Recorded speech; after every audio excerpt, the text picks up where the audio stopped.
अतुलनीय मार्गदर्शन प्रतिभा दीदींकडून.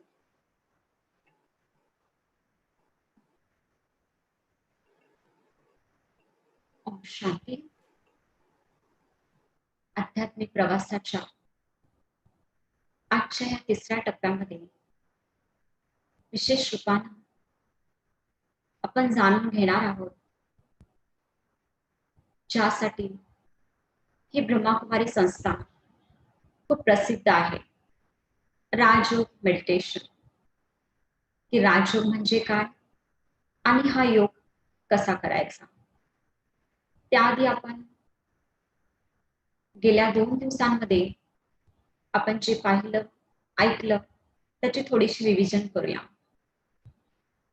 प्रथम दिवशी आपण स्वतःचा सत्य परिचय घेतला की मी एक चैतन्य शक्ती आत्मा आहे, ज्योतिर्बिंदू स्वरूप आत्मा ह्या शरीरामध्ये 2 भुवयांच्या मध्ये निवास करून या संपूर्ण शरीराला चालवते, शरीराद्वारे कार्य करते. मी संतान, त्या ईश्वराची संतान बच्ची आहे.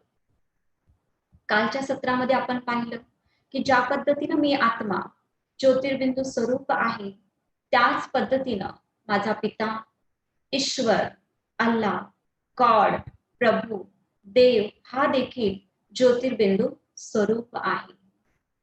पार ब्रह्म परमधामध्ये राहणारा आहे.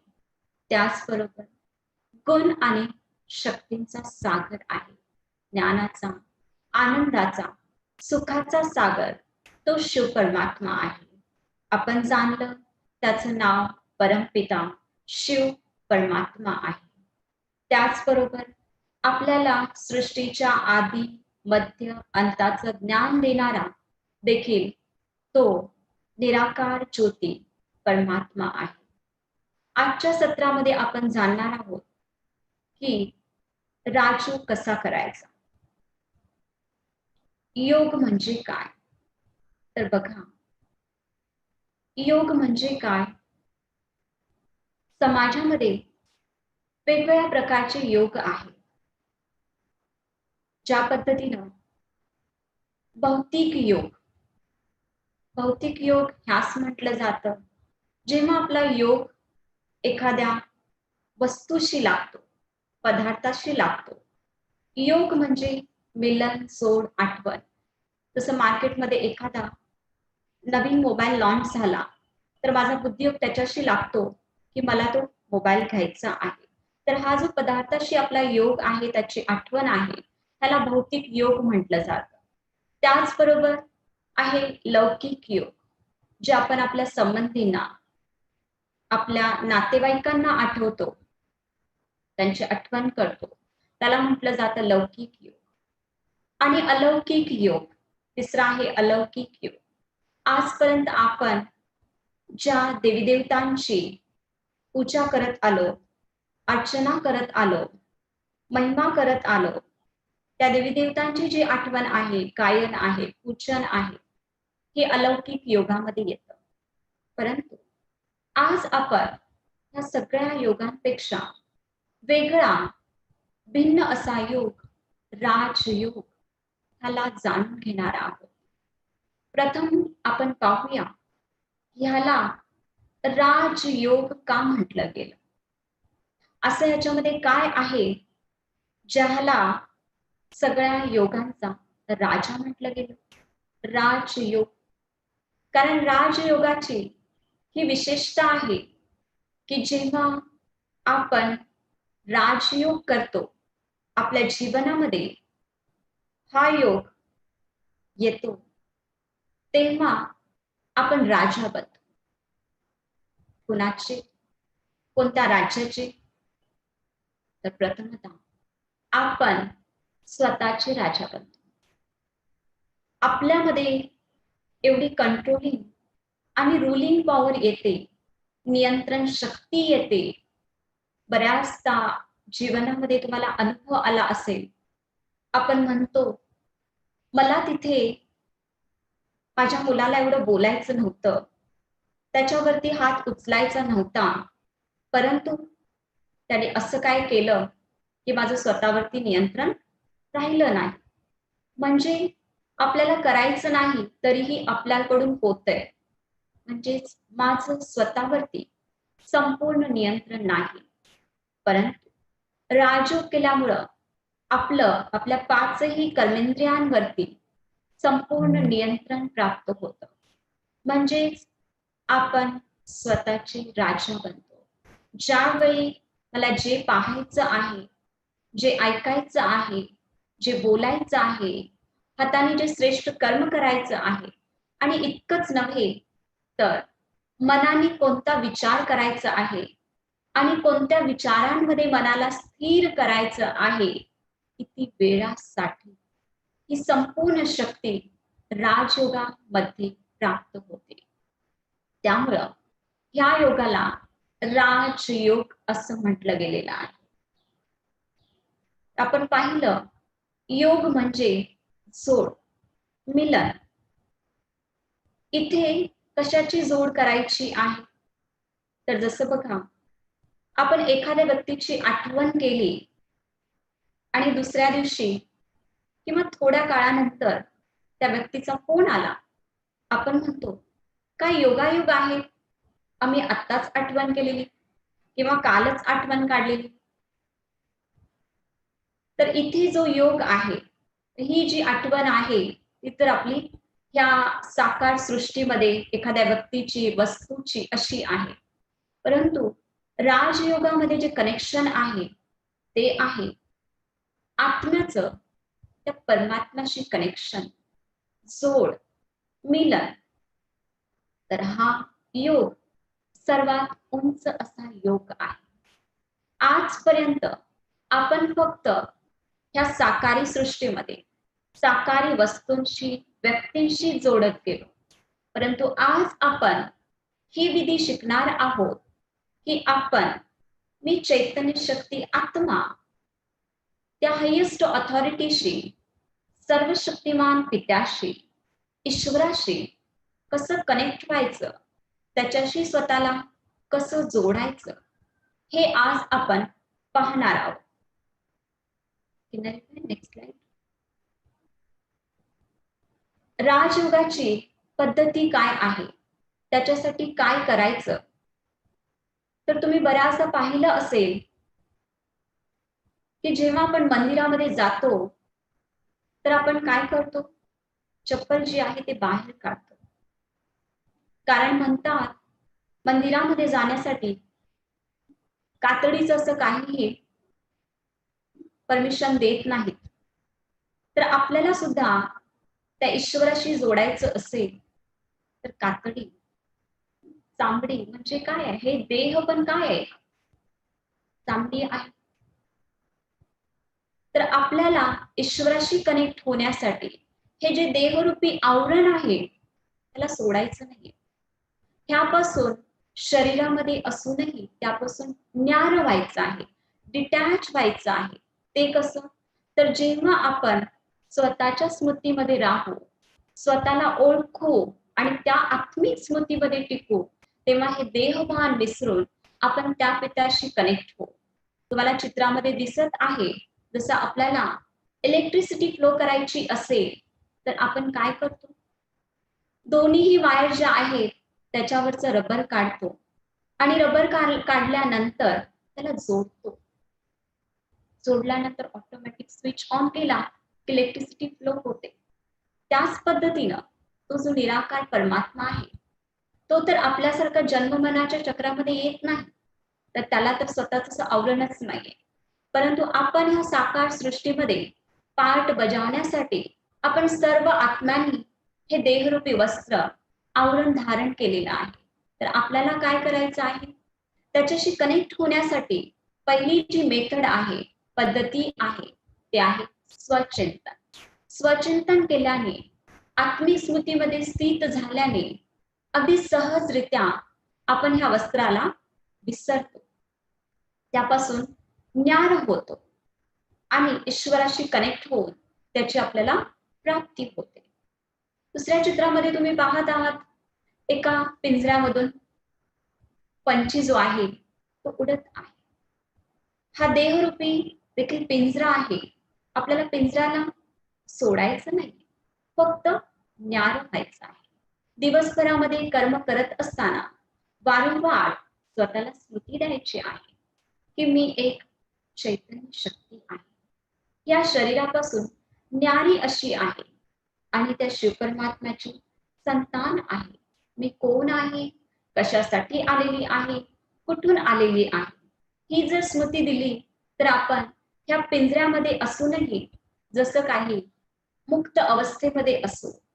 त्याचबरोबर तुम्ही पाहत आहात की एक छोटीशी झोपडी कुटिया दाखवलेली आहे, ज्याच्यामध्ये प्रकाश आहे. ही देहरूपी कुटिया किंवा मनरूपी झोपडी कुटिया, ह्याच्यामध्ये पण आपल्याला काय करायचं आहे, प्रकाश करायचा आहे. आजपर्यंत आपण प्रेम, सुख, शांती, आनंद, शक्ती ह्याला बाहेर शोधत होतो, कारण आतमध्ये अंधार होता. परंतु आपण गेल्या 2 दिवसांपासून या आध्यात्मिक प्रवासामध्ये, यात्रेमध्ये स्वतःमध्ये प्रकाशाची ज्योत जागवत आहोत, ज्ञानाची ज्योत, ज्यामुळे आत्म्यामध्ये प्रकाश होत आहे. मनाला सुंदर श्रेष्ठ संकल्प मिळत आहेत, ज्यामुळं जो नकारात्मकतेचा काळोख आहे तो स्वतः संपुष्टात येत आहे. तर अंतर्जगतामध्ये आपण जेवढं प्रकाश करू ज्ञानाचा, तेवढंच आपल्याला त्या ईश्वराशी जोडायला मदत होईल. ही पण एक पद्धती आहे.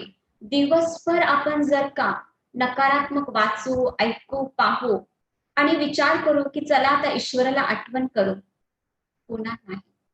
जे काही नकारात्मकतेचा अंधार आतमध्ये केलेला आहे तेच त्यावेळेला देखील आठवणीत येईल, लक्षात येईल, तेच विचार येतील.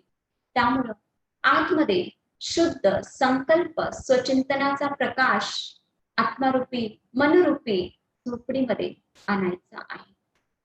ज्या पद्धतीनं आपण सागराच्या, समुद्राच्या गहराईमध्ये जातो, एखादा शिंपला आहे त्याच्यामध्ये मोती तयार होतो, तसं आपण आत्मा मोती समान आहे.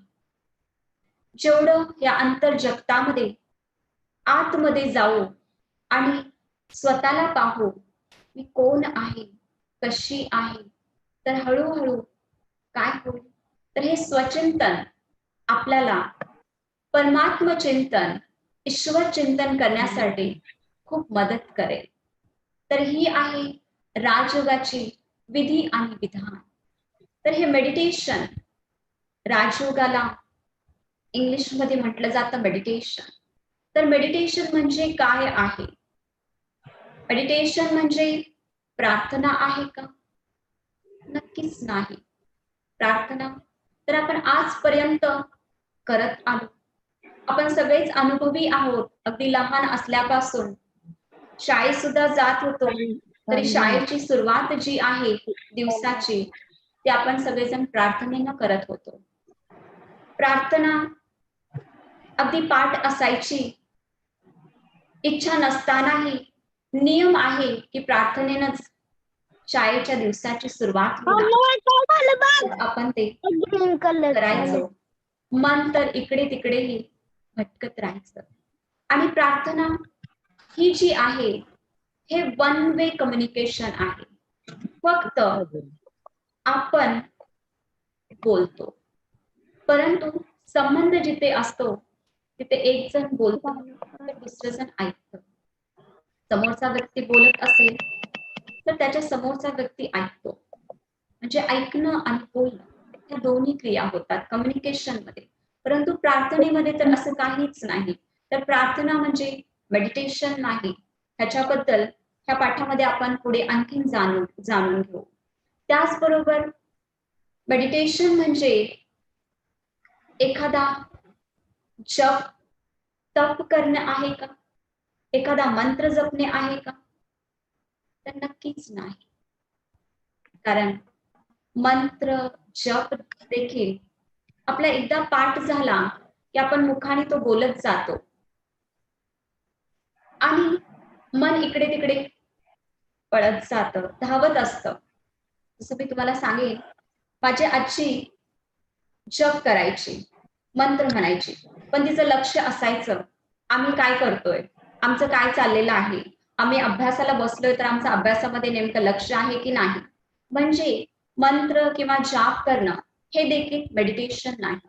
तर मेडिटेशन म्हणजे काय विचार शून्य होणं आहे का? नक्कीच नाही. मेडिटेशन म्हणजे विचार शून्य होणं नाही, कारण मेडिटेशनच्या क्रियेमध्ये मन आणि बुद्धीचा वापर आहे आणि मन विचार करण्याच्या क्रियेला म्हटलं जातं.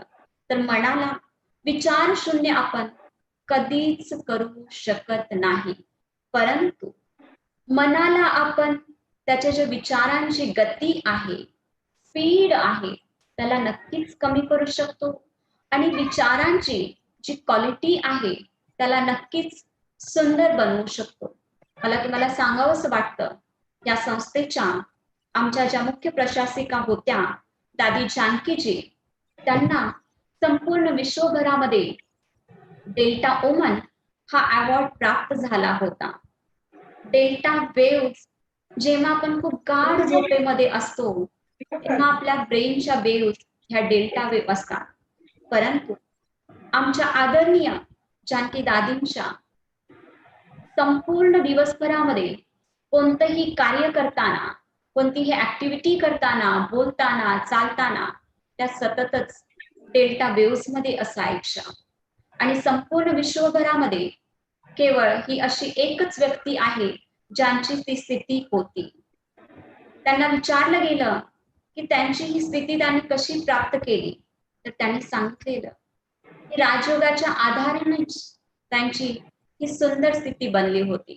म्हणजे मेडिटेशनने, राजयोगाने आपण आपल्या विचारांना खूप उच्च बनवू शकतो आणि कोणत्या विचारामध्ये मला किती काळ टिकायचं आहे ही सुंदर स्थिती आपण राजयोगाने प्राप्त करू शकतो.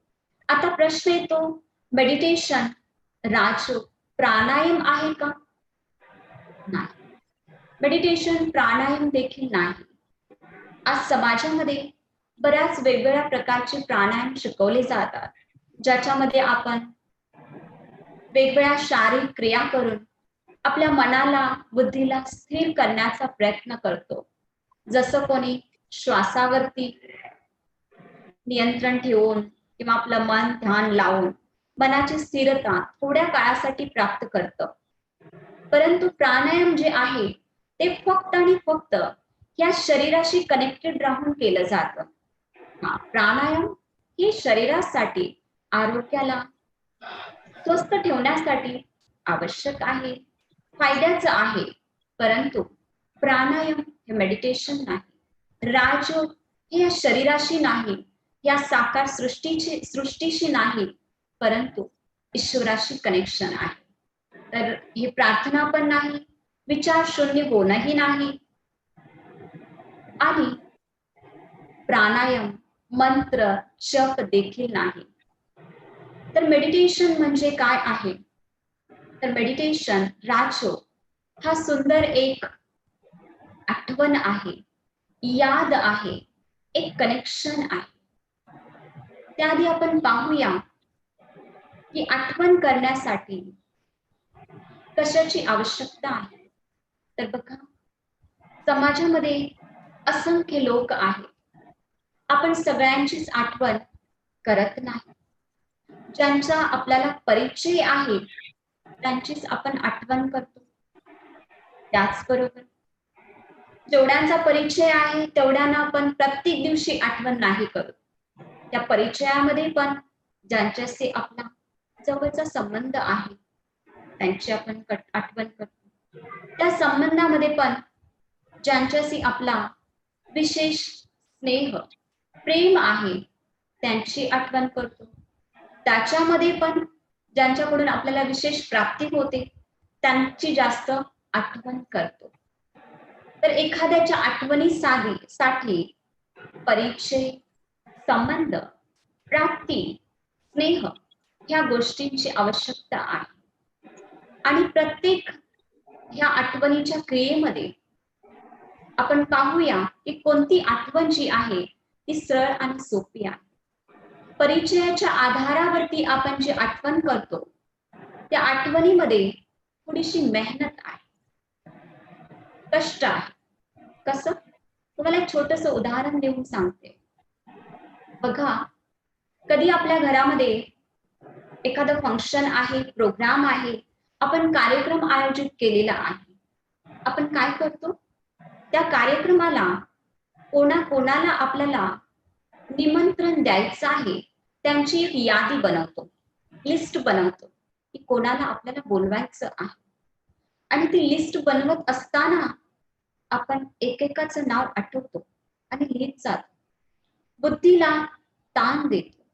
आणि एवढंच नाही, ती लिस्ट यादी बनल्यानंतर घरातले जे बाकीचे मेंबर आहेत त्यांना सांगतो, तुम्ही पण चेक करा, एखाद्याचं नाव राहून नको जाईल. म्हणजे परिचयाच्या आधारावरती आपण आठवण केली, परंतु त्या आठवणीमध्ये मेहनत होती. आणि ही आठवण एकदा का तरी यादी बनून झाली की आठवणही तिथेच संपेल. तर परिचयाच्या आधारावरची जी आठवण आहे ती मेहनतीची आणि थोड्या काळासाठी आहे. संबंधाच्या आधारावरती देखील आपण आठवण करतो. परिचय पण तितकाच आवश्यक आहे आणि संबंधही. परंतु संबंधाच्या आधारावरती जी आपण आठवण करतो, याद करतो, त्या आठवणीमध्ये कधी आपल्याला सुखाची प्राप्ती होते, तर कधी आपल्याला दुःखाची देखील प्राप्ती होते. त्यामुळं त्या आठवणीला म्हटलं जातं सतानी वाली याद. कसं? तर बघा, एक छोटस उदाहरण देते. आज एखाद्या आई वडिलांचा मुलगा चेन्नईमध्ये शिकायला आहे आणि त्याची फॅमिली मुंबईमध्ये आहे. रोज त्यांच्या मुलाचा फोन येतो, आई फोनवरती बोलते. एक दिवशी असाच फोन येतो, आई फोन उचलते. आवाज ऐकूनच समजते की आज माझ्या बाळाची, मुलाची तब्येत चांगली नाही. फोनवरती खूप काही गाईड करते की तू बाळा हे खा, हे औषध घे, ह्या डॉक्टरांकडे जा. मुलगा हा म्हणतो. त्यांचं संभाषण होतं, फोन ठेवतो. आता बघा, फोन ठेवताच आईचे विचार थांबतील का?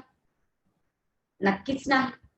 आता सतत आईच्या मनामध्ये मुलाबद्दलच विचार चालेल की माझा मुलगा काय करत असेल, त्याची तब्येत ठीक झाली का नाही. आईचं काम होतं आणि जेवायला बसते. आज तिनं घरामध्ये डाळ भात भाजी सगळं काही जेवण बनवलेलं आहे. ताट वाढून सुद्धा घेते, परंतु जेवायला बसते आणि घास तोडताच तिला तिच्या मुलाची आठवण येते. आज माझा मुलगा जेवला असेल की नाही, आज तर त्याची तब्येत सुद्धा ठीक नाहीये, त्याने काय खाल्लं असेल की नाही. म्हणजे संबंधाच्या आठवणीमध्ये जर का तो संबंधी ठीक आहे तर सुख आहे, परंतु तो दुःखी आहे तर संबंधामध्ये कधी दुःख आणि कधी सुख हे दोन्ही अनुभव येतात. म्हणून म्हटलं जातं संबंधाच्या आधारावरती जी आठवण आहे ती कधी दुःखाची तर कधी सुखाची प्राप्ती करते. जर संबंधी सुखामध्ये आहे तर आपणही सुखी, थोडंफार दुःख एखादी कमी झाली तर आपणही दूर असून सगळी प्राप्ती असून देखील तोच दुःखाचा कमीचा अनुभव करतो. त्याचबरोबर स्नेह, प्रेमाच्या आधारावरची पण आठवण आहे. आणि प्रेमाच्या आधारावरची जी आठवण आहे त्या आठवणीमध्ये आपण एकदम मग्न होतो, एकदम त्याच्यामध्ये लीन होऊन जातो. तुम्ही बऱ्याचदा अनुभव केला असेल की ज्यांच्याशी आपला खूप स्नेह आहे त्यांच्या आठवणीमध्ये आपण आहोत आणि एकदम मगन होऊन गेलेलो आहोत. आपल्या समोरून कोणी पास होतं, येऊन जातं, आपल्याला कळत नाही. नंतर कोणी येऊन विचारतो, इथून हा व्यक्ती गेला का? आपण म्हणतो माहित नाही. ते म्हणते इथेच बसलीस आणि माहित नाही? हा मी इथेच होते पण माझं ध्यान नव्हतं. डोळे उघडे होते, शरीराने इथेच होते, ध्यान नव्हतं. म्हणजे मन आणि बुद्धीने मी कोणाच्या तरी स्नेहामध्ये, प्रेमामध्ये, आठवणीमध्ये मग्न होते. तर शरीर इथं असतानाही जे काही झालं, कोणी पास झालं ते इथे नोट नाही झालं. तर ह्या आठवणीमध्ये जिथे प्रेम आहे तिथं मगन अवस्था आहे. ही जी आठवण आहे ही सुख देणारी आहे. आता आपण पाहूया एक आठवण अशी आहे, प्राप्तीच्या आधारावरती देखील आठवण केली जाते. आणि ही जी आठवण आहे ना, त्याच्यामध्ये स्वार्थ आहे. जसं बघा, एखादा आपल्या घरामध्ये इलेक्ट्रिक प्रॉब्लेम आलेला आहे. आपण काय करतो? लगेच इलेक्ट्रिशियनला फोन करतो. त्याने उचलला नाही, आपण पुन्हा फोन करू. पुन्हाही उचलला नाही, आपण पुन्हा करू. आपण ट्राय करतच राहू. कारण का? आपली प्राप्ती आहे, तो आपला स्वार्थ आहे की आपल्या घरामध्ये जो बिघाड झालेला आहे तो आपल्याला ठीक करायचा. आणि एकदा का तो येऊन काम करून गेला, परत आपण त्याला थोडी फोन लावू, रोज थोडी त्याला विचार, नक्कीच नाही. त्याचबरोबर आणखीन तुम्हाला एक छोटंसं उदाहरण देते. जसं बघा, तुमच्या घरामध्ये एखादं 5-6 वर्षाचं मूल आहे. तुम्ही जेव्हा ऑफिसला घरातून बाहेर पडता, तेव्हा तुम्ही त्या बाळाला सांगाल की मी जेव्हा ऑफिसमधून परत येईल तेव्हा तुझ्यासाठी एखादं खेळणं नाहीतर एखादं चॉकलेट आणेल. तर ते बाळ खूप खुश होतं. आणि जेव्हा तुमचा घरी जायचा वेळ 5 वाजताचा असेल, तर त्या दिवशी तुमच्या घरातलं ते मूल काय करेल? 4 वाजल्यापासूनच दरवाजाकडे बघत राहील.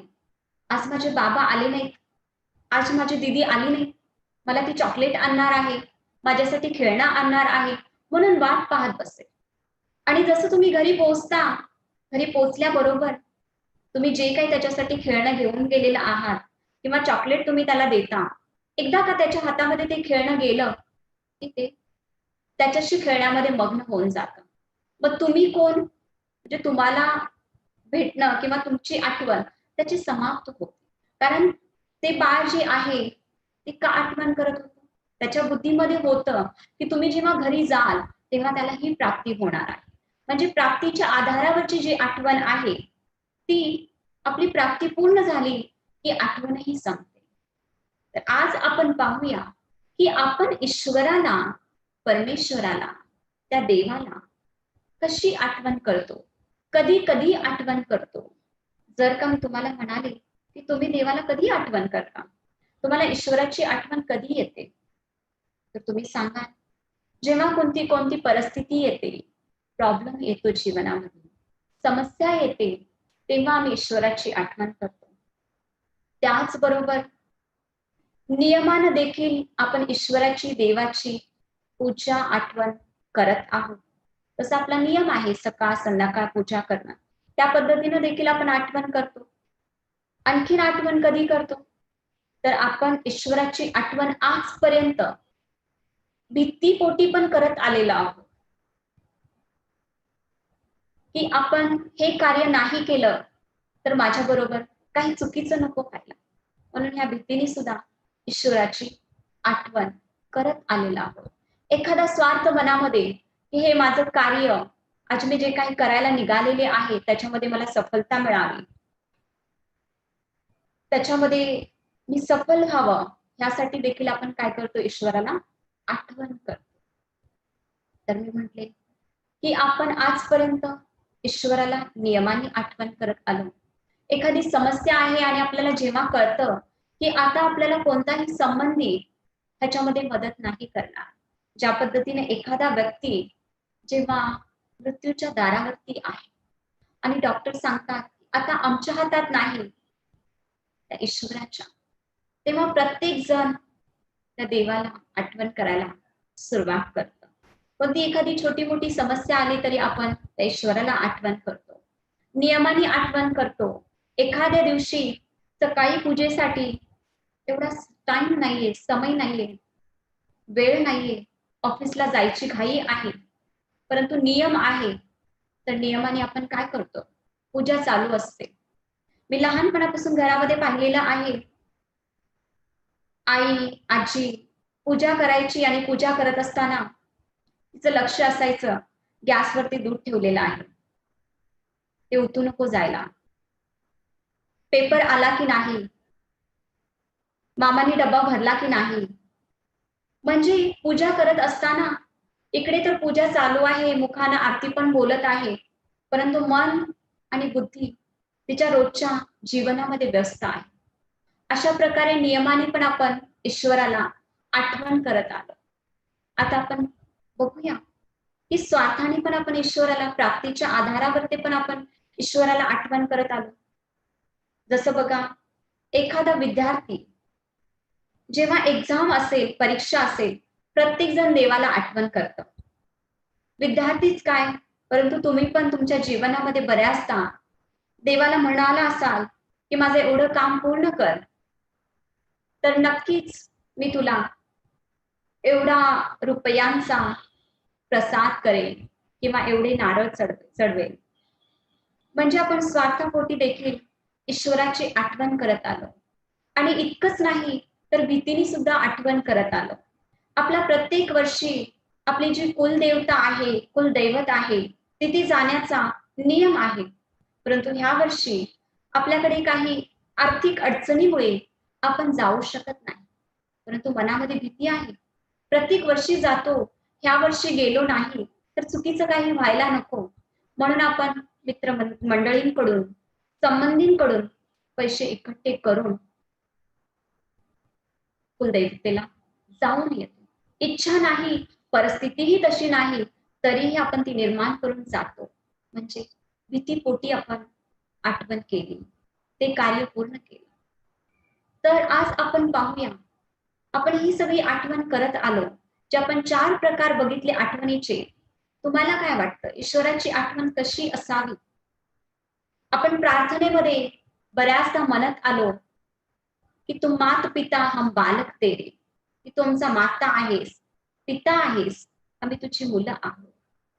परंतु ते फक्त म्हणण्यापुरतं सीमित होतं, फक्त प्रार्थनेमध्येच होतं. कारण मी तुम्हाला जर विचारलं की तुम्ही कधी जीवनामध्ये खरंच त्या ईश्वराला पित्याच्या रूपामध्ये, आईच्या रूपामध्ये कधी आठवण केली का? त्या संबंधाचा कधी अनुभव केलाय का? तुम्ही म्हणा, नक्कीच नाही. फक्त म्हणत आलो, परंतु कधीही तो संबंध नाही जोडला.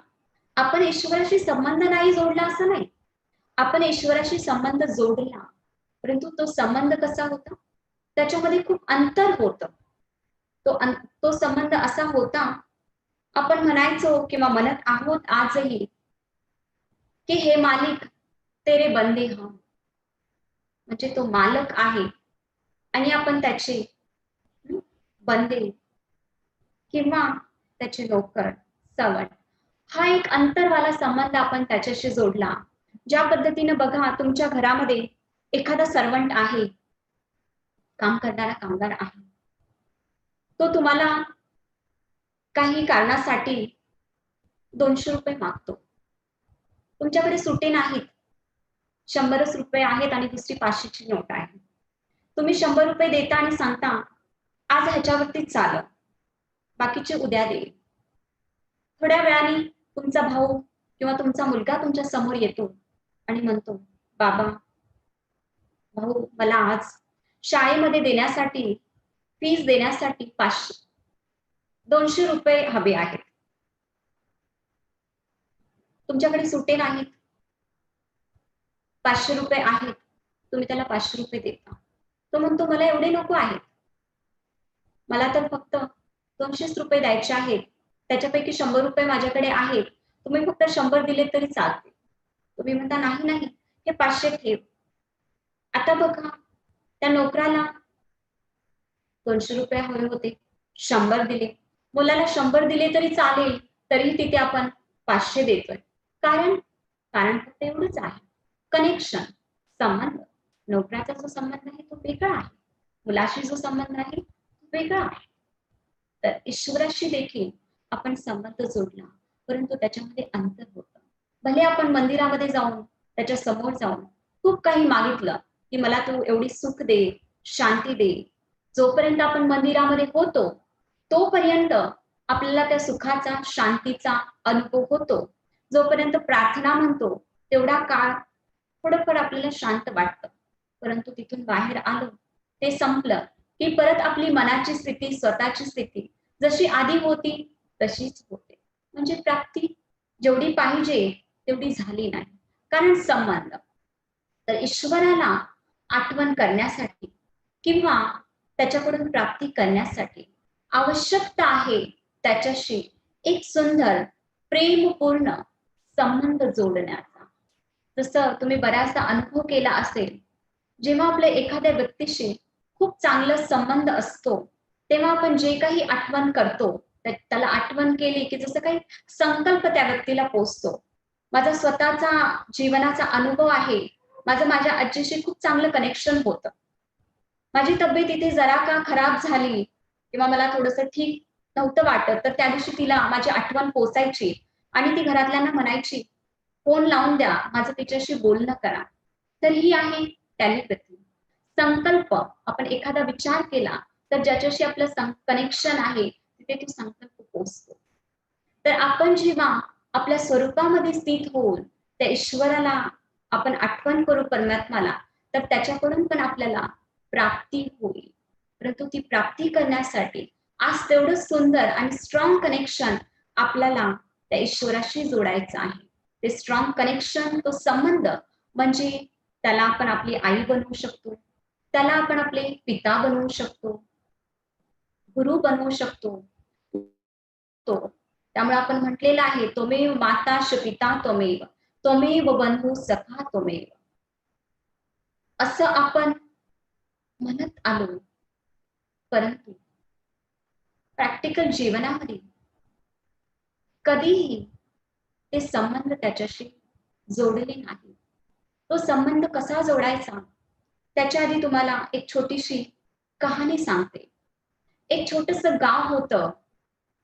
त्या गावामध्ये 12-13 वर्षाचा एक छोटासा मुलगा राहत होता आणि त्या मुलाचा रोजचा नित्य नियम होता, सकाळी न्याहारी करून नाश्ता करून त्याच्या घरामध्ये ज्या काही गायी आहेत त्यांना चारायला घेऊन जायचा पहाडीवरती. आम्ही डोंगरावरती जेव्हा जायचा तेव्हा दुपारचं जेवण शिदोरी स्वतःबरोबर बांधून घेऊन जायचा आणि त्या डोंगरावरती जाऊन गायींना चरण्यासाठी सोडून द्यायचा आणि स्वतः एका झाडाखाली बसून राहायचा आणि बसून काय करायचा, ईश्वराशी गप्पा मारायचा, ईश्वराशी बोलायचं. रोज वेगवेगळं बोलायचं. कधी म्हणायचा, हे देवा, तू वरती एकटाच असशील, मी पण खाली एकटाच आहे, तुलाही वरती बसून खास काही काम नसेल, मलाही इकडे खाली तसं काही खास काम नाहीये, परंतु मी तुझ्याकडे वरती नाही येऊ शकत कारण मी गायींना चरण्यासाठी त्या आणलेलं आहे आणि त्यांना मी सोडलेलं आहे, तर मला थोडं त्यांच्याकडे लक्ष द्यायचं आहे, ध्यान द्यायचं आहे. परत संध्याकाळ झाली की मला त्यांना परत घरी सुद्धा घेऊन जायचं आहे. असं कर हे देवा, ईश्वरा, तू खाली ये, आपण दोघं मी आणलेला डब्बा पण खाऊ आणि आपण गप्पा मग पण मारू आणि खेळू पण. आणि तो मुलगा रोज जीवनामध्ये असा अनुभव करायचा दिवसभरामध्ये, जसं काय तो ईश्वराला बोलवतो आणि तो देव येतो, त्याच्याबरोबर खातो, त्याच्याबरोबर गप्पा मारतो, त्याच्याबरोबर खेळतो आणि त्याचा दिवस अगदी आनंदामध्ये पास व्हायचा.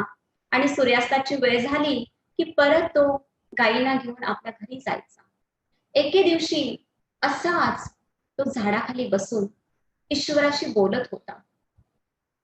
त्या दिवशी अचानक एक समोरून एक ब्राह्मण जात असतात आणि ते ब्राह्मण पाहतात, एक छोटासा बालक आहे आणि स्वतःच काहीतरी पुटपुटतोय, बडबडतोय, ते पाहतात.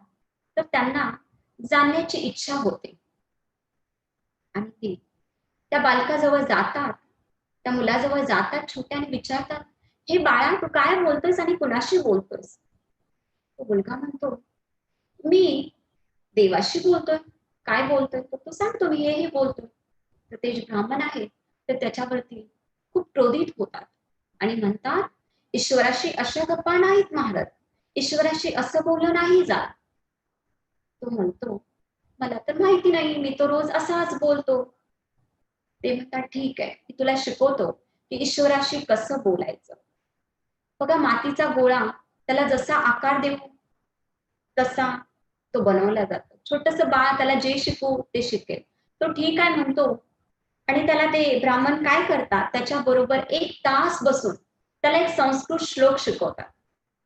त्याच्याकडून तो श्लोक एकदम पाठ करून घेतात, रट्टा मारून घेतात आणि म्हणतात, आता कधी तुला ईश्वराला बोलायचं असेल, गप्पा मारायच्या असेल तर तू काय कर, फक्त आणि फक्त हा श्लोक बोल. तो मुलगा म्हणतो ठीक आहे. आता बघा, तो ब्राह्मण त्या मुलाला तो श्लोक शिकवून तिथून निघून जातात. आणि त्यांना असं वाटतं की त्यांनी जीवनामध्ये आजच्या दिवसामध्ये खरंच खूप चांगलं काम केलेलं आहे. घरी जातात, फ्रेश होतात आणि त्यांच्या घरामध्ये जो देवारा आहे त्याच्या समोर येतात आणि देवाला म्हणतात, आज तू माझ्यावरती खूप खुश असशील. तुझ्या एका शिष्याला मी तुझ्याशी बोलणं शिकवलेलं आहे. पाहतात तर काय, आज देव तो ईश्वर खुश नाही. खुश नाही का बरं? काय उत्तर असेल? त्या मुलाला श्लोक शिकवला आणि सांगितलं की जेव्हा कधी आठवण येईल फक्त हा श्लोकच बोल आणि ह्याने ईश्वर खुश नाही. काय कारण असेल? तुम्ही म्हणाल, कारण आता त्याच्या मनामध्ये जे विचार यायचे ते नाही, फक्त आणि फक्त एकच श्लोक. आणि तोही दिवसभरामध्ये किती वेळा बोलेल? 1 वेळा, 2 वेळा, 3 वेळाही पोहोचू नाही शकणार. कारण त्याला जो श्लोक शिकवलेला आहे त्याचा अर्थ त्याला स्वतःलाही माहिती नाही. जिथे अर्थच माहित नाही तिथे भाव आणि भावना कुठून येणार? जसं बघा, आज ह्या सायन्सच्या युगामध्ये आणि समयानुसार आपण सगळेजण ऑनलाईन भेटत आहोत, परंतु तरीही आपण एकमेकांशी इंटरॅक्शन करतो. पाठ पूर्ण झाल्यानंतर विचारतो, तुम्हाला किती समजलं? तुम्हाला काही प्रश्न आहेत का? आम्ही उत्तर देतो. एक कनेक्शन आहे. आणि एवढंच नाही, तो रोज नवीनता आहे. जर का तुम्हाला एकच पाठ दिला, पहिल्या दिवशी, दुसऱ्या दिवशी, तिसऱ्या दिवशी तुम्ही ऐकाल नाही. एकच गोष्ट आपण वारंवार ऐकणं देखील पसंत नाही करणार. परंतु त्या मुलाला काय केलं तिथे? आता तो एकच गोष्ट बोलेल. रोज तो ईश्वराशी नवीन नवीन गोष्टी बोलायचा, नवीन नवीन संबंधांनी त्या ईश्वराशी कनेक्ट व्हायचा आणि त्या कनेक्शननी, त्या संबंधाने ईश्वराची सुंदर अनुभूती देखील करायचा आणि ईश्वराला सुद्धा या सगळ्यामध्ये खूप चांगलं वाटायचं. ते कनेक्शन प्रार्थनेमध्ये, श्लोकामध्ये नाही. आजपर्यंत आपण खूप काही प्रार्थना, श्लोक बोलत आहात. कितीतरी आपल्या प्रार्थना, श्लोक असे असतील, अगदी लहानपणापासून आपण बोलत आहोत, परंतु त्याचा अर्थ आपल्या स्वतःलाही माहित नाही की नेमका त्याचा अर्थ काय आहे.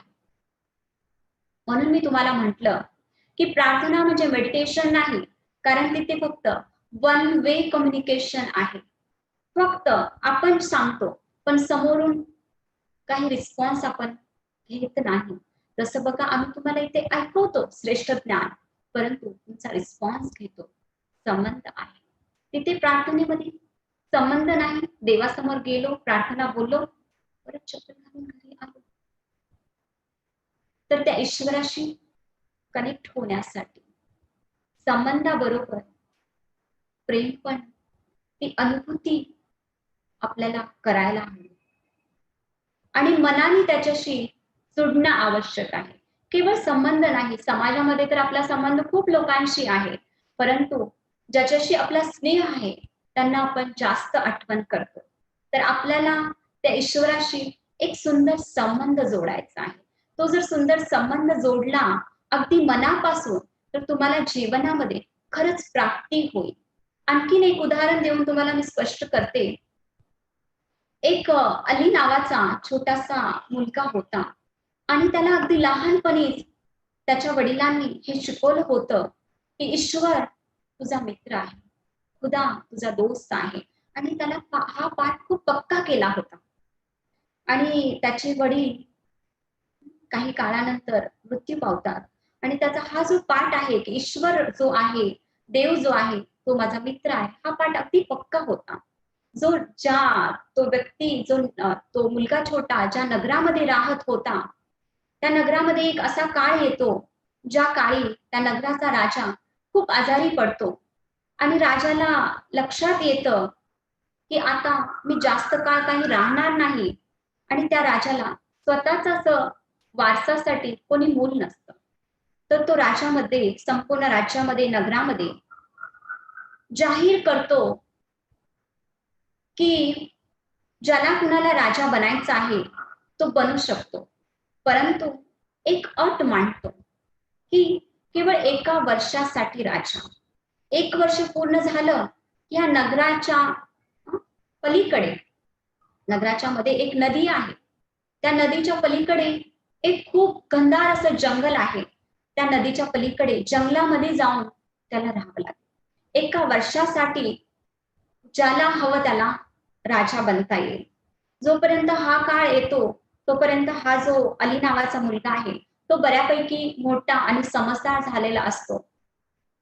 त्याच्या मनामध्ये विचार येतो की मी राजा बनण्यासाठी तयार होऊ का? आणि तो जेव्हा विचार येतो मनामध्ये, तर त्याला असं वाटतं की हा विचार मला ईश्वर देत आहे, माझा दोस्त सांगत आहे, मित्र सांगत आहे, माझा सखा सांगत आहे. तर त्याला असं वाटतं, काय हे देवा, तुम्हाला मारायला म्हणजे मी मरावं असं वाटतं का तुला? कारण हा राजा तर फक्त 1 वर्षासाठी आहे, नंतर तर मला त्या घनदार जंगलामध्ये जावं लागेल, जिथे हिंसक प्राणी आहेत, पशु आहेत, पक्षी आहेत. मी कसा राहील? तू मला असं कसं सांगतोस? परंतु त्याला खूप पक्क असतं की नाही, ईश्वर माझा दोस्त आहे, खुदा आहे. नाही नाही, माझ्या बरोबर कधी काही वाईट नाही होणार. तो जो काही मला गाईड करेल, आतमधून जे काही मला इन्स्ट्रक्शन मिळत आहे ते अगदी खरं आहे, सत्य आहे, माझ्यासाठी खरंच चांगलं होईल.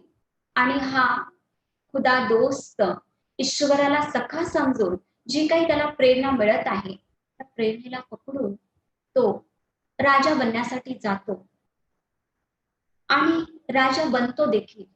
जेव्हा राजा बनतो, निश्चित होतो, घोषणा होते, जाहीर होतो त्याचं नाव की हा राजा बनला त्या नगराचा.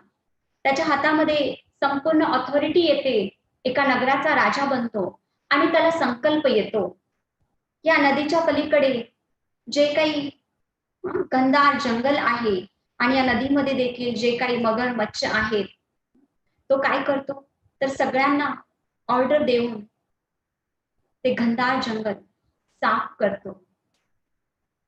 पाण्यामधले जे मगरमच्छ आहेत त्यांचं देखील त्यांना काढून टाकतो आणि नदीच्या पलीकडे खूप सुंदर 3-4 महल देखील बनवतो. आणि बघता बघता काही काळामध्येच खूप सुंदर असं स्थिती ह्या नदीच्या पलीकडे देखील बनते. आणि पाहता पाहता संपूर्ण 1 वर्ष निघून जातं आणि नियमानुसार केवळ 1 वर्षच तो राजा असतो. नियमानुसार त्याला 1 वर्ष कंप्लीट झालं की नदीच्या पलीकडे जायचं असतं. पण हे 1 वर्ष पूर्ण होईपर्यंत त्या नदीच्या पलीकडे जंगलाच्या ठिकाणी आणखीन एक दुसरं नगर तयार असतं. म्हणजे बघा, तर हा राजा, हा अली 1 वर्षानंतर केवळ एका नगराचा नाही, परंतु 2 नगराचा राजा बनलेला असतो. म्हणजे त्या ईश्वराशी केवळ संबंध नाही जोडायचा, परंतु त्या संबंधामध्ये तेवढा विश्वास सुद्धा असायला पाहिजे, तेवढा फेथ. जेवढा आपण ईश्वराशी सुंदर संबंध जोडू आणि त्या संबंधाने आठवण करू आणि त्या ईश्वरावरती जेवढा खरा विश्वास ठेवू, तर आपल्या जीवनामध्ये प्रत्येक वेळेला तो आपल्याला खूप सुंदर पद्धतीने मदत करेल, साथ देईल, शक्ती देईल. म्हणजे मेडिटेशन, राजयोग, ज्याच्यामध्ये आपल्याला काय करायचं आहे तर ईश्वराशी एक सुंदर संबंध जोडून त्याला आठवण करायची आहे. मेडिटेशन, राजयोग केल्यामुळं आपली मनाची शक्ती वाढते, आपली एकाग्रतेची क्षमता वाढते. आणखीन काय वाढतं, अगदी छोटंसं उदाहरण देऊन सांगते. जसं बघा, जंगल आणि एखादा बगीचा, ह्या दोघांमध्ये काय फरक आहे तर जंगल जिथे झाडं कशी अव्यवस्थित वाढलेली आहेत, तिथे भीतीदायक हिंसक प्राणी आहेत. आणि बगीचा जो मनुष्याने निर्मित केलेला आहे, मानवाने निर्माण केलेला आहे, जिथे खूप सुंदर सुंदर फळांची, फुलांची झाडं आहेत, जिथे व्यक्तीला जावंसं वाटतं. अगदी आवर्जून वेळ काढून आपण बगीच्यामध्ये बसण्यासाठी जातो, जंगलामध्ये जाण्यासाठी भीती वाटते. हा राजयोग, मेडिटेशन आपल्या जीवनाला, आपल्या मनाला ह्या जंगलापासून सुंदर बगीचा बनवण्याचं कार्य करतं. आजपर्यंत आपण बाहेर का भटकत होतो? कारण आतमध्ये खूप काही नकारात्मकता भरलेली आहे, अंधकार आहे, भीती वाटते स्वतःच्या आतमध्ये जायला. परंतु राजयोग केल्याने हे मन सुमन बनेल, खूप सुंदर बगीचा बनेल आणि तुम्हाला अंतर्जगत एवढं आवडेल, तिथे राहावंसं वाटेल. आणि हे स्वचिंतन, हे सुंदर मन परमेश्वराशी कनेक्ट होऊन खूप सुंदर अशी प्राप्ती होईल, ज्याला म्हटलं जातं अतींद्रिय सुख. अतींद्रिय सुख म्हणजे जे सुख इंद्रियांच्या परे आहे. आजपर्यंत आपण जे सुख आतापर्यंत भोगत आलेलं आहोत ते आहे इंद्रियांचं, वस्तूंचं, संबंधांचं सुख. परंतु परमेश्वराच्या संबंधामध्ये, परमेश्वराच्या आठवणीमध्ये, ह्या राजयोगाच्या विधीमध्ये किंवा राजयोगाची ही प्राप्ती आहे जी आपल्याला सगळ्या इंद्रियांच्या सुखाच्या पलीकडे एक अशा सुखद सुखाची, आनंदाची प्राप्ती करतं. अशी प्राप्ती जी कधीही संपुष्टात येत नाही. सदा काळाची प्राप्ती, सुखद प्राप्ती, आनंदाची प्राप्ती आपल्याला या राजयोगाने होते. आणि राजयोगाद्वारे आपल्या मनाची शक्ती वाढते. तुम्हाला मी सुरुवातीलाही सांगितलं की मनाच्या विचारांची क्वालिटी वाढते. आणि एवढंच नाही तर आपण कोणता विचार किती काळ करावा ती देखील पॉवर आपल्यामध्ये येते. म्हणजे संपूर्ण रीतीनं आपण स्वतःवरती आणि स्वतःवरती नियंत्रण आणू शकतो, स्वतःचे राजा बनतो. त्यामुळे त्याला राजयोग म्हटलं जातं. आणि अशा विविध प्राप्ती राजयोगाच्या आहेत.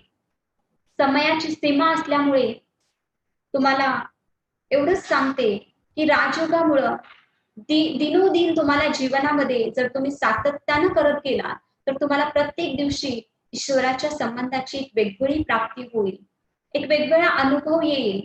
कारण प्रत्येक व्यक्तीचा, जसं माझ्या आईशी जो संबंध आहे, संवाद आहे, बोलणं आहे, तो तुमच्या आईच्या संवादापेक्षा वेगळा असेल नक्कीच. तर तसा हा ईश्वराशी संबंध आहे. तुम्हाला ईश्वराला, त्या देवाला जे काही बोलायचं आहे, जे काही स्पष्ट करायचं आहे ते तुम्ही करू शकता. आणि हा राजयोग कर्मयोग आहे. त्यामुळे गीतेमध्ये केवळ योग नाही परंतु कर्मयोगावरती भर दिलेला आहे. कारण हा योग एकाच ठिकाणी बसून करण्याची अशी काही अट नाही. हा दिवसामध्ये काही ठराविक वेळ काढून आपण एका ठिकाणी एकाग्र होऊन योग करावा. परंतु हा योग कर्मयोग आहे. कारण ही ईश्वराची आठवण आहे. जसं मी तुम्हाला म्हणेन, तुम्ही तुमच्या मुलाला आठवण करा.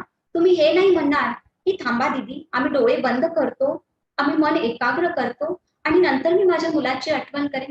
नक्कीच नाही. मूल म्हणतास तुमच्या समोर तुमचा मुलगा, त्याचं चित्र येईल. ह्या वेळेला तो काय करतो हे अगदी स्पष्ट रूपाने तुम्ही तुमच्या मानस पटलावरती पाहू शकाल. तसंच हा देखील राजयोग म्हणजे ईश्वराशी सुंदर संबंध आहे. त्याला आपण जाणलं, तो कसा दिसतो, कुठे राहतो, तो काय करतो, त्याच्याशी कोणत्या कोणत्या प्रकारचे मी संबंध जोडू शकतो, हे सर्व काही आपण पाहिलं.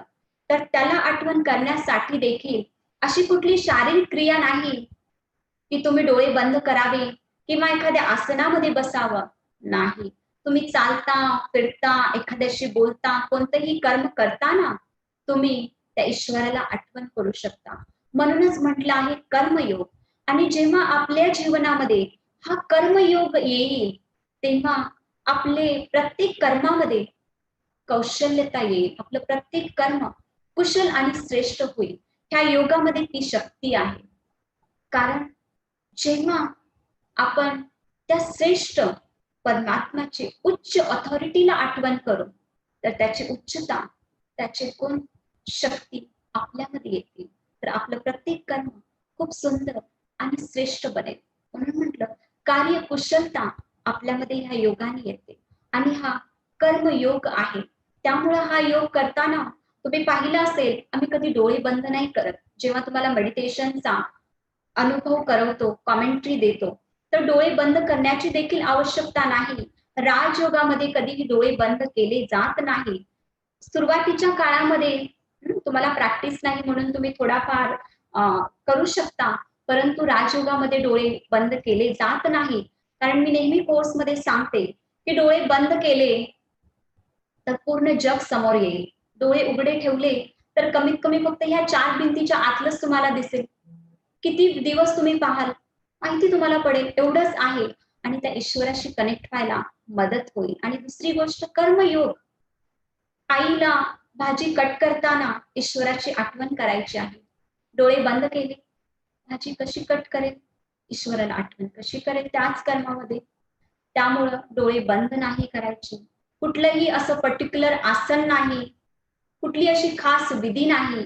विधी हीच आहे की स्वचिंतन, आत्मिक स्मृतीमध्ये स्थित होऊन एक सुंदर संबंध, प्रेमाचा संबंध, विश्वासाचा संबंध, ज्यामध्ये अटूट निश्चय, विश्वास आहे, प्रेमपूर्ण असा संबंध जोडून त्या ईश्वराच्या आठवणीमध्ये मगन व्हायचं आहे.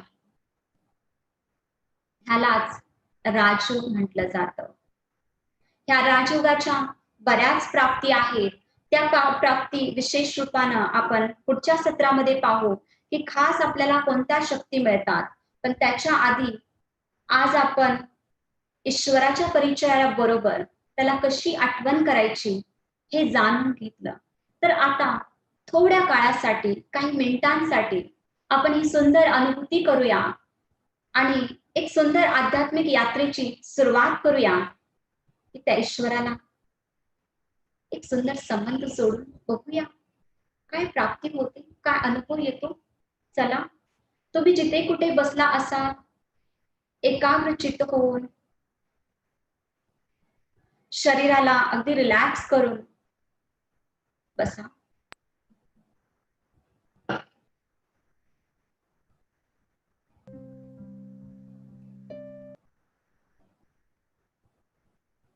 दोन भुवयांच्या मध्ये मी चेतन सत्ता, आत्मा विराजमान आहे.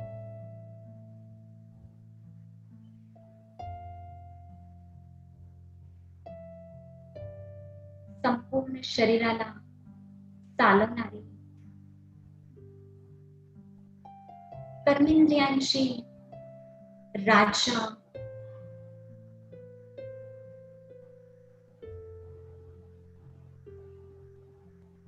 संपूर्ण शरीराचा एक मालक मी आत्मा. अगदी शांत स्वरूप,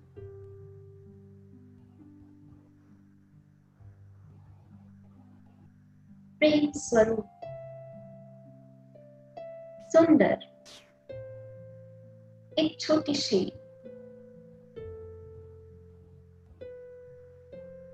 ज्योती,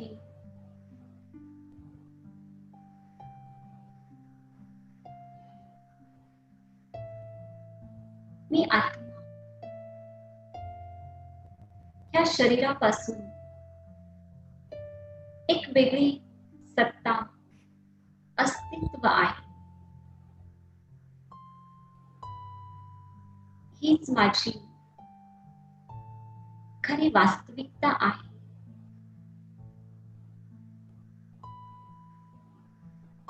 दोन भुवयांच्या मध्ये अगदी स्पष्ट रूपानं मी अनुभव करते की मी आत्मरूपी तारा चमकत आहे आणि सुंदर 7 गुणांचा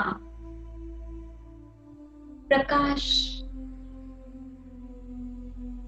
मी आत्मा चारी दिशाला पसरवत आहे.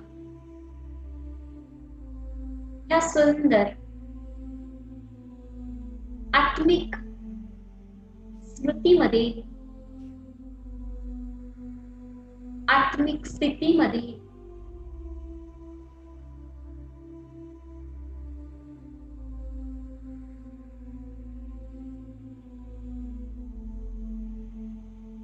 मी छोटासा तारा वरच्या दिशेला माझ्या पित्याला, माझ्या आईला, माझ्या खुद्या दोस्तला भेटण्यासाठी यात्रा करत वरती परीप्रमाणे उडत उडत चंद्र, सूर्य, तारांगणाच्याही पलीकडे त्या आकारी दुनियेला पास करत मी माझ्या खऱ्या वास्तविक घरी पोचत आहे, जिथे सगळीकडे खूप सुंदर लाल सुनेरा रंगाचा प्रकाश आहे. माझ्यासारखे चमकणारे खूप काही तारे आहेत. एक तारा जो या घरामध्ये प्रवेश करतात मला आकर्षित करतो आहे. तो अतिप्रकाशित तारा मी आत्म्याचा, माझा परमप्रिय पिता शिवबाबा आहे. त्याच्या सानिध्यामध्ये येतात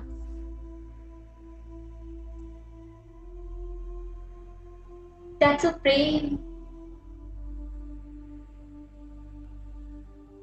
त्याच्या किरणांद्वारे मी अनुभव करत आहे.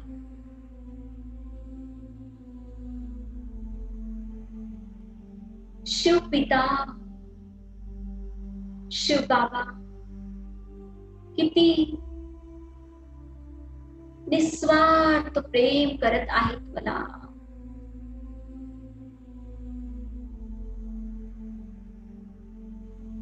किती असंख्य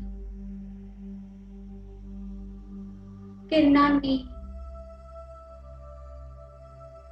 शक्ती आणि गुणांचं निरंतर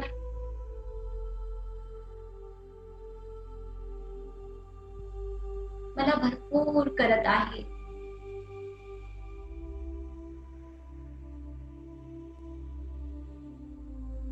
मी माझ्या बाबांच्या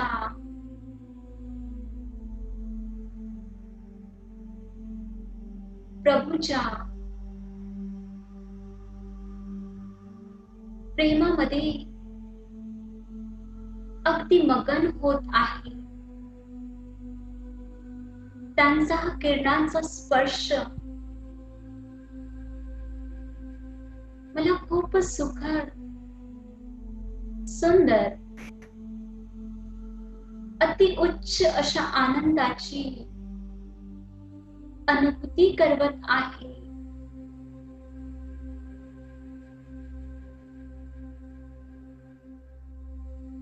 आज मी परमेश्वराचं सत्य प्रेम, सत्य स्वरूप, निस्वार्थ प्रेमाचा खरा अनुभव करत आहे. या अनुभवामध्ये काही जादू आहे जे माझा आत्म्याचा प्रकाश वाढत चाललेला आहे. जे त्याच्यामध्ये सामावलेली साकार सृष्टीमध्ये भरलेली जी काही कमी कमजोरी आहे ती निघत आहे. ईश्वराच्या प्रेमामध्ये, बाबांच्या प्रेमामध्ये. ओ शिवबाबा, तुमच्या प्रेमामध्ये किती शक्ती आहे. मी एकदम स्वच्छ होत आहे. प्रकाश वाढत चालला आहे. गुणांनी, शक्तींनी पहिल्यापेक्षाही अधिक भरपूर असा श्रेष्ठ अनुभव मी आत्मा करत आहे. खूपच हवीहवीशी वाटणारी शांतीची, माझ्या शिवपित्याच्या सानिध्याची ही सुंदर अनुभूती करत गुण आणि शक्तीने भरपूर हो. आता मी पुन्हा परतीच्या प्रवासाला आरंभ करते आणि आकारी दुनियेला पास करत चंद्र, सूर्य जे तारांगण आहे त्याला देखील शुद्धतेचा प्रकाश देत साकार सृष्टीवरती मिळालेल्या शरीररूपी वस्त्रामध्ये पुन्हा प्रवेश करते. सुंदर ती अनुभूती मनामध्ये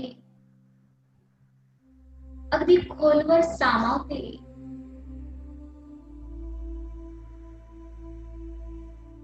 आणि सामावता सामावता हे ईश्वरी प्रेम, शिवपित्याकडून मिळालेली शक्ती, शांती मनाबरोबर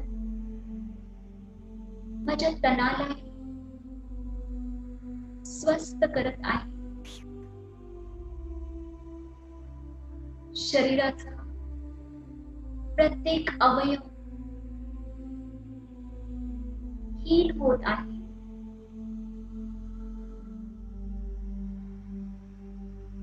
मनाने संपूर्ण स्वस्थ आणि तनाने देखील संपूर्ण स्वस्थ. समय अनुसार परमात्मा पित्याकडून मिळालेली ही शक्ती मी संपूर्ण विश्वामध्ये प्रत्येक मनुष्यापर्यंत पोहोचवत आहे, जेणेकरून आजच्या वर्तमान समयी प्रत्येकाचं मन शुद्ध श्रेष्ठ संकल्पाने भरेल.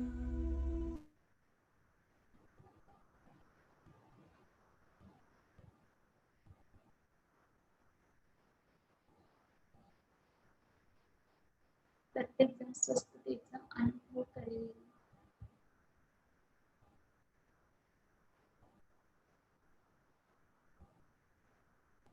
ओम शांती.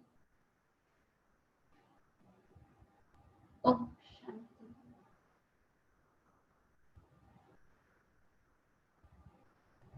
ओम शांती.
हेलो।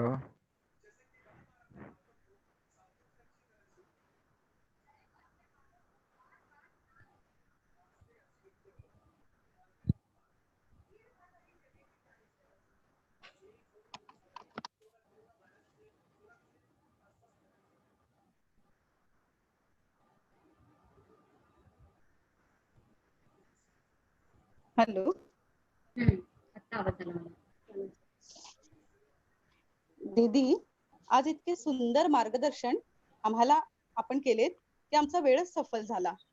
मेडिटेशन काय, राजयोग करण्याची विधी काय, हे दीदीने किती सुंदररित्या आपल्याला सांगितले. झोपडी, वायरचे कनेक्शन या उदाहरणांवरून स्वतःशी आणि परमेश्वराशी कसे कनेक्ट व्हावे हे समजवले. परमात्माचा परिचय सांगून त्याच्याशी असलेला संबंध आणि स्नेहाचा अनुभव लहान शेळीपालक बालकाच्या गोष्टीमधून आपल्याला दीदीने अगदी स्पष्ट करून दिलं. त्याचबरोबर राजाच्या गोष्टीवरून ईश्वराशी जोडलेल्या त्या संबंधावर विश्वास कसा ठेवावा आणि त्यातून होणारी प्राप्ती काय हेही दीदींनी कळवलं. देवाबद्दल तर आपण बऱ्याच गप्पा मारतो, पण देवाशी गप्पा मारण्याचा जो सुखद अनुभव आहे तो दीदींनी आपल्याला करवला. खरंच परमेश्वराची त्या शक्तीशी दीदींनी जणू आपली भेटच करून दिली. तर इतका सुंदर अनुभव जो आपण दीदी आपल्याला करवला त्याबद्दल आपले खूप खूप आभार. मी इथे जे काही श्रोतागण आहेत त्यांना विनंती करते की त्यांचे काही प्रश्न असतील तर नक्कीच विचारावे.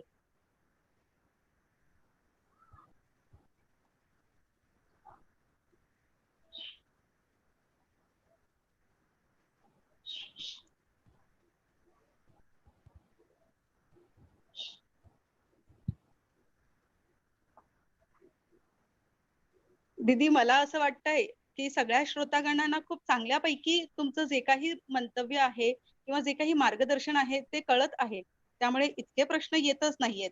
तर खूप चांगली आनंदाची गोष्ट आहे की सगळे श्रोतागण अगदी संतुष्ट आहेत आणि या सगळ्या ज्या काही गोष्टी ज्या आपण ऐकत आहोत त्याचा सुंदर अनुभव घेत आहोत. तर मी सगळ्यांना विनंती करेन की उद्या जो काही आपलं सत्र होणार आहे तो राजयोगाची प्राप्ती काय आहे त्यावर होणार आहे. तर त्या प्राप्तीचा अनुभव घेण्यासाठी उद्या पुन्हा आपण भेटूया एका नवीन उमंगाने, उत्साहाने आणि जाणून घेऊया की किती अफाट प्राप्ती होते जेव्हा परमेश्वराच्या शक्तीशी आपण जोडले जातो. तर या सुंदर अनुभवासाठी उद्या आपण पुन्हा भेटूया. तोपर्यंत स्वस्थ रहा, सुरक्षित रहा, सकारात्मक लेनदेन करत रहा. ओम शांती. धन्यवाद.